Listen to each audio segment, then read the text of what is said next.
I pozdrav svima ljudi, danas nisam želio ovo da se desi, ali lik je jednostavno htio da napiše Aleksa 0116. Ti si dvolična ličnost, ti namerno praviš da prestaješ da bi dobio komentare, preglede. Ne namerno, sad sam ono izbrisao zato što me ti vređaš, vrate. Što sad mrkaš kad ne pristajem svaku nedelju, nisam ništa rekao mjesec dana i više. A on odmah, ja nisam žalost nisam kid, pa nisi kid, dobro pičku.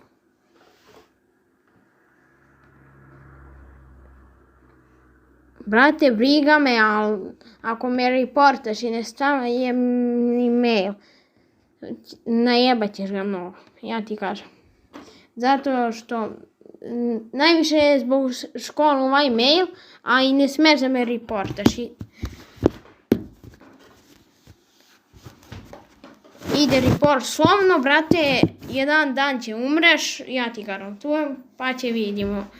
Znači, ljudi, ovaj lik me toliko iznervirao da i sam ne znam šta pričam.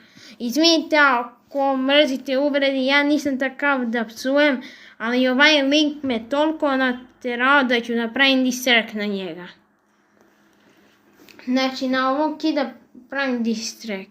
Nego on se pravi da ima toliko godina. Evo, ajmo za čas na njegov kanal. Aleksa 016. 25. april.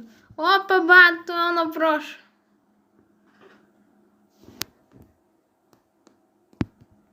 What the fuck, ovaj, ne znam šta je ovaj. Ljudi, on radi suv za suv, nego i kid je, nego ne sme da prizna. Ja imam 13 godina, a ovaj stvarno ne sme da prizna da je kid. Tako da, ljudi, opalite like, ajmo na ovom videu 20 lajkova i pravim na ovog kida distract za kraj. What the fuck, što ja pustim neki video? To je to, ljudi, vidimo se.